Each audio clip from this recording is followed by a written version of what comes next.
भाभी आसानी से ना मिलने देंगी कान्हा से, पर उसे देखे बिना रहा भी तो ना जा रहा मुझसे। कहाँ है वो? मुझ पे बहुत क्रोध है उन्हें। इतने शीघ्र शांत ना होगा, उन्हें मनाना तो पड़ेगा ताकि मैं नंद भवन में फिर से बिना किसी रोक टोक के आ जा सकूं। पर क्या बोलूं, कैसे मनाऊं उन्हें?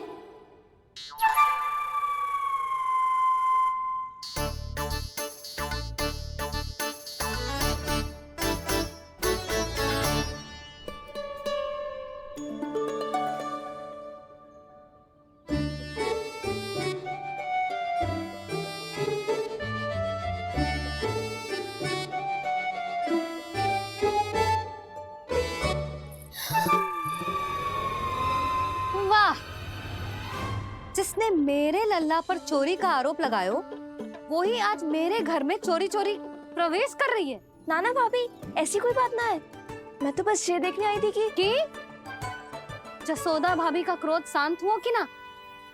सुन ले जानकी, मेरा क्रोध उसी दिन शांत होगा जिस दिन तू सारी गोपियों के सामने मेरे कान्हा पर लगाया आरोप वापस लेगी। चोरी करेगा तो आरोप ही लगेगा ना जीजी। फिर से आरोप? सावित्री, तू भी? कल तक मुझे ये थोड़ी पता था जीजी कि आपका कान्हा सच्ची में माखन चोरी में पारंगत है। आशा करता हूँ कि आप सभी को नंदराज का विचार और संदेश सही से समझ आगो होगो।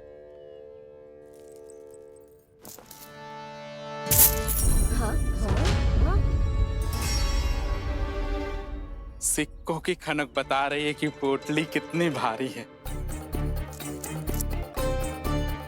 एक ही दिन में कितनों धन पा गई जे।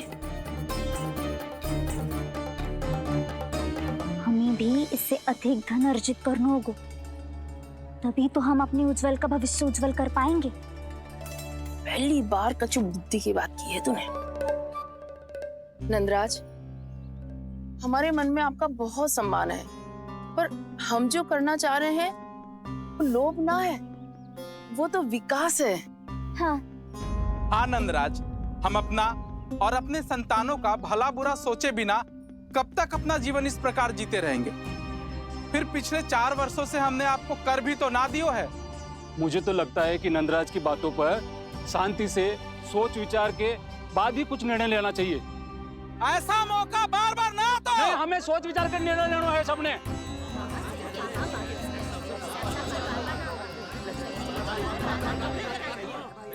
चोरी में पारंगत?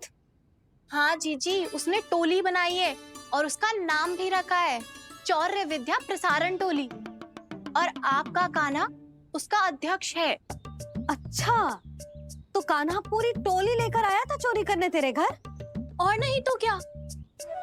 पर एक बात बताओ जीजी, मेरे बलदर को देखकर किसी का साहस ना हुआ भीतर जाने का, पर आपका कान्हा इतना साहसी है कि बिना भयभीत हुए इतने भयंकर बैल के निकट चले गए। सच्ची? और तेरे रक्षक बैल ने कुछ ना किया उसे? है ना अचरज की बात। क्रोध के स्थान पर वो तो उसके सामने ऐसे झुको जैसे कि प्रणाम कर रहा है। हैं? और जीजी, आपका कान्हा साहसी ही ना, बहुत चतुर भी है। मैंने मटकियां बहुत ऊपर लटकाई थी, पर बताओ कि बिना चौकी के मटकी को नीचे उतारने का उपाय किसने ढूंढा? किसने?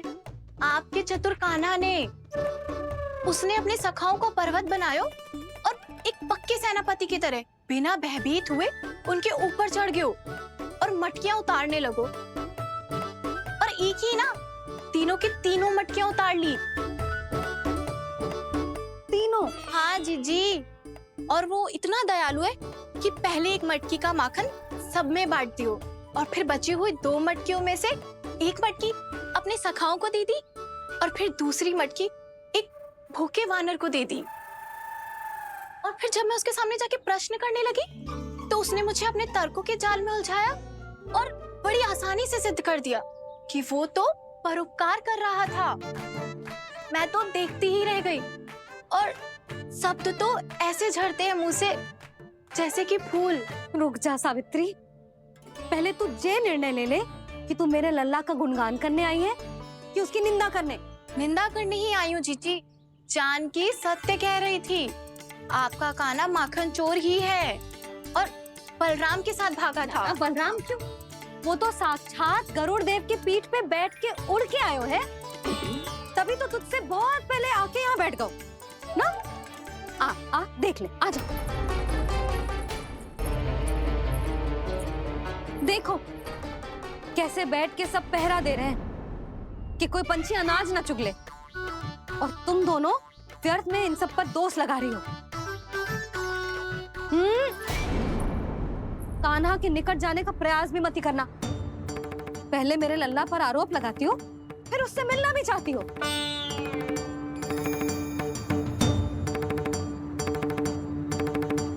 पर जीजी चोरी, अरे उसे तो चोरी का अर्थ भी ना पता होगा। तुम दोनों को नारायण का भय भी ना है क्या? हाँ, मेरे लल्ला पर आरोप लगाने से पहले तुम दोनों को लज्जा ना आई? हे नारायण, अब आप ही बताओ मैं क्या करूं। लग तो है किसी की घोर दृष्टि लगी है कि बार बार मेरे लल्ला पर आरोप लगते हैं। किसी की क्या, तुम दोनों की दृष्टि लगी है। या तो तुम दोनों मनगढ़ंत कथाओं को सत्य बताना छोड़ दो, या फिर कृपा करके मेरे घर आना बंद कर दो।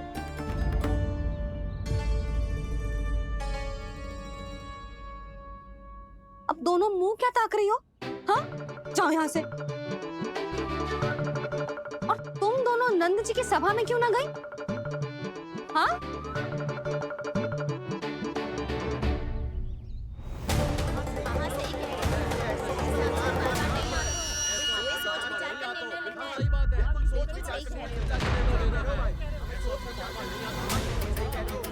ये कौन? पहले तो कभी ना देखो इसे।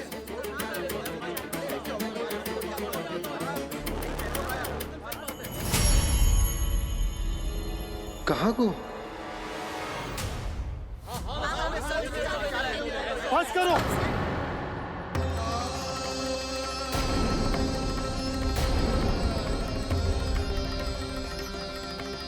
मेरी आंखों के सामने मैं गोकुल में इस तरह फूट पड़ते ना देख सकता। राजा हूं मैं, परंतु आज तक मैंने कोई भी निर्णय आप सब पर ना थोपो और ना ही आज थोपूंगा। मुझे पता है आप सबके पास कल सूर्यास्त तक को समय है, इसीलिए मेरी विनती है कि आप घर जाकर रात्रि को इस बात पर पुनः विचार अवश्य कीजिएगा। सोचिएगा कि कोई भी व्यापारी अविश्वसनीय रूप से सस्ता क्रय विक्रय क्यों करेगा, जब तक कि उसका कोई छुपा हुआ लाभ ना हो। हमें सोचना होगा कि कहीं हम उसके बिछाए जाल में फंस तो ना रहे।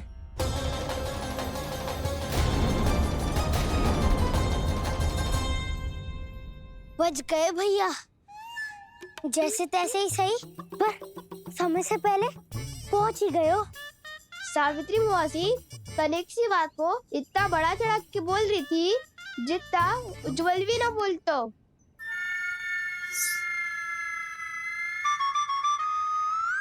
वैसे आनंद तो बहुत आयो, सच्ची। हाँ, बेहतर लगा तो माखन भी तो मिल रहा और परोपकार भी होगा। बता कान्हा, और किसके घर जाना है अब? आज ही तो हमें शिक्षा मिली है, इतनी शीघ्र भूल गए तुम सब। लोग के चक्कर में पड़ोगे तो फंसोगे। लोग के चक्कर में पड़ोगे तो फंसोगे।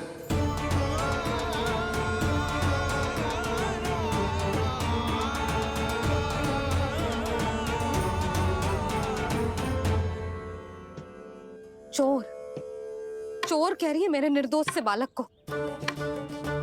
अब तो इन दोनों ने अति ही कर दी है।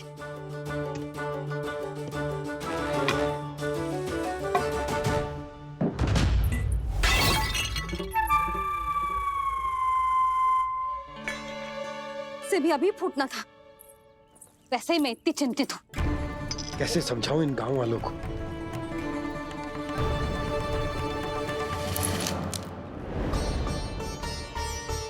कोई समझने को तैयार ही ना है।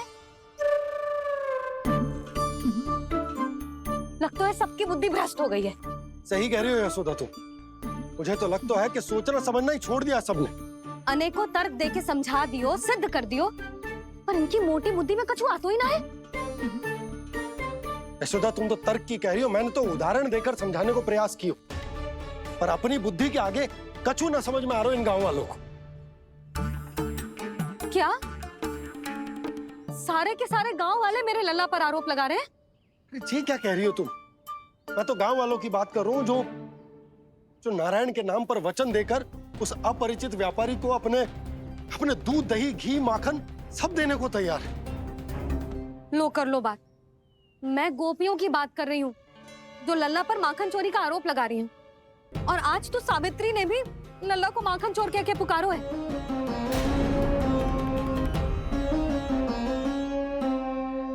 सावधान यशोदा, कहीं बड़ा होकर माखन चोर ना बन जाइए। अच्छा, ये सब आप छोड़ो, स्त्रियों की बात है, मैं संभाल लूंगी। आप ये बताओ, सभा में क्या हुआ? गोकुल में फूट पड़ गई यशोदा, लोभ की फूट।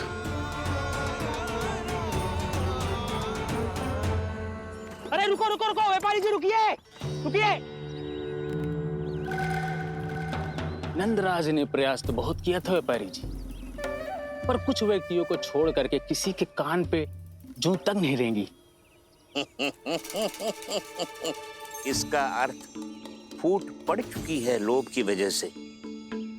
बहुत ही शुभ समाचार लाए हो गुप्तचर। अब शीघ्र ही दिखेगा लोभ का चमत्कार।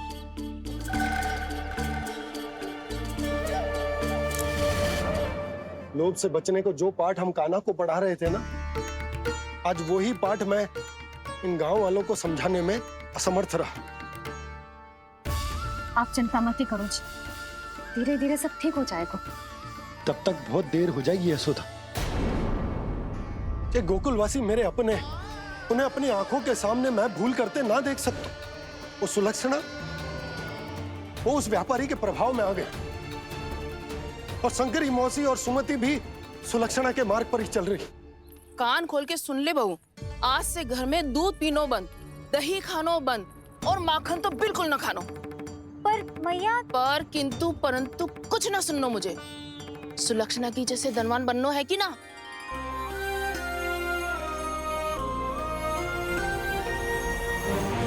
तो फिर जैसा मैं कहती हूँ वैसा कर, तभी तो अधिक से अधिक दूध, दही, माखन बेचकर अधिक से अधिक धन अर्जित कर पाएंगे हम।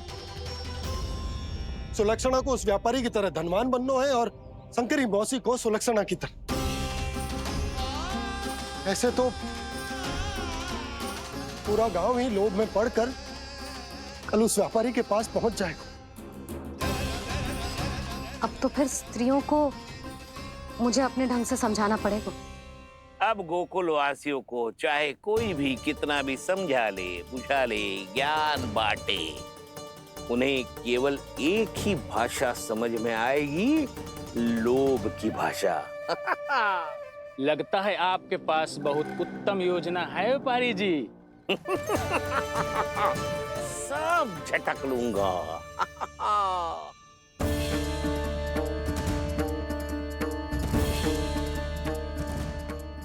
आपको क्या लगता है प्रभु, मैया के समझाने से गोपियां समझेंगी?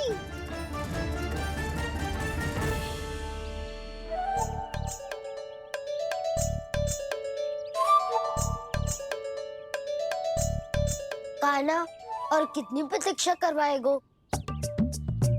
अब बता भी दे, माखन चुराने किसके घर जाना है? इतना आसान ना है निर्णय करना, समय लगता है, सोच विचार करना पड़ता है। पर ये निर्णय किया कैसे जाए पता है मुझे। लगता है ये निर्णय करना पड़ेगा कि बचना कैसे है।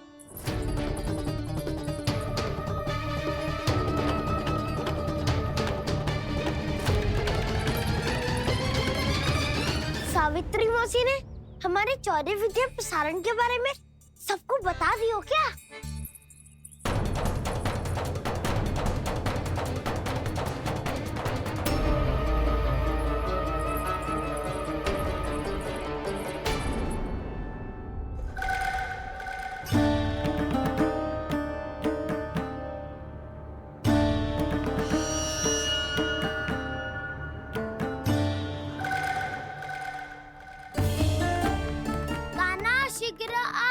छोटी माँ बुला रही है।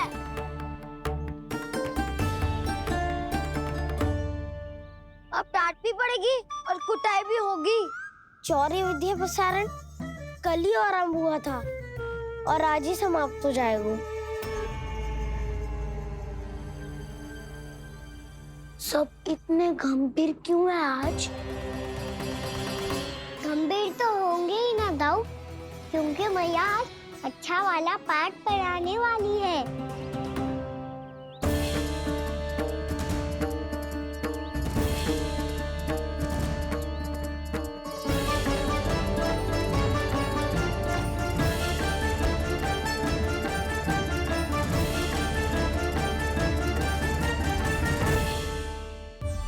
आ गए तुम दोनों? चलो आओ बैठ जाओ। जशोदा जी बता तो दो, सवेरे सवेरे क्यों बुलाया है हम सबको? रुको, इतनी शीघ्रता क्या है? पहले इन बालकों को कुछ खिलाने तो दो। अभी खेलने निकलेंगे ना, पूरी दोपहरी दिखाई ना देंगे।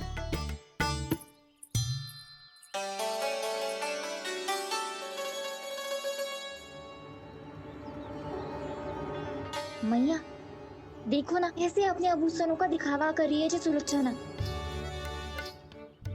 चिंता मत कर बहू, शीघ्र ही हम इससे अधिक आभूषण और इससे अधिक उत्तम वस्त्र पहन के घूमेंगे।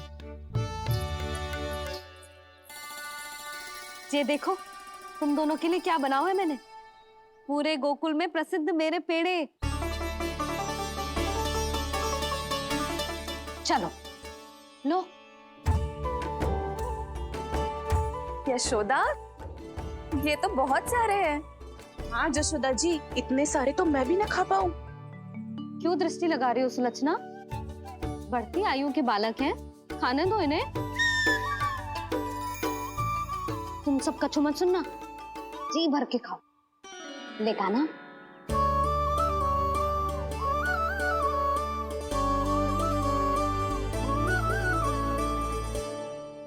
हे नारायण, मैंने अपने कान्हा को जो सिखाओ है, बस वे उसे स्मरण रखें और उसका पालन करें।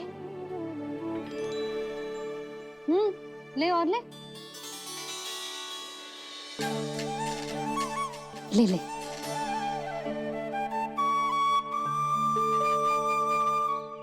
आज तो एक के बाद एक पेड़ मिल रहे हैं, वो भी बिना रोक टोक के। मैया दो के बाद तीसरी मिठाई बड़ी कठिनाई से खाने देती है, पर आज सादा लाड पेड़ों के माध्यम से जिता रही है। कछु तो रहस्य है। प्रभु, क्या आप भी वही सोच रहे हैं जो मैं सोच रही हूँ? कोई परीक्षा तो नहीं ले रही है ये?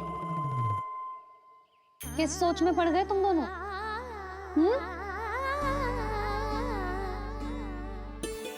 खाओ ना। जब तक पेट और मन दोनों ना भर जाए तब तक खाओ। बस यशोदा, इतना पर्याप्त है। अरे ना जिज्जी, घर के शुद्ध मावा और गुड़ के बने, कितना भी खा ले कोई हानि ना होगी। लो और लो।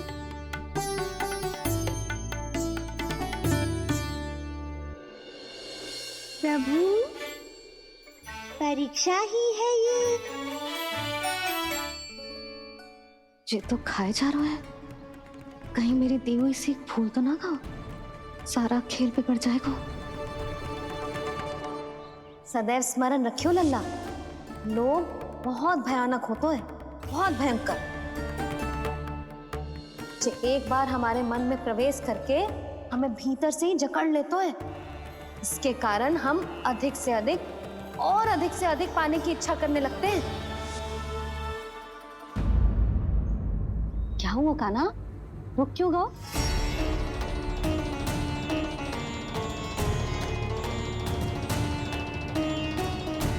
आपने तो सिखाया था मैया, जितनी आवश्यकता हो उतना ही लेना चाहिए, लोभ कभी ना करना चाहिए।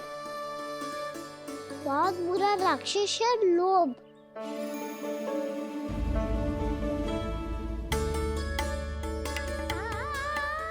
बुरा और खाने में कोई बुराई ना है कान्हा। ले ले। ना मैया, लो मैं अधिक खाऊंगा तो फिर पेट पकड़ के बैठना पड़ेगा।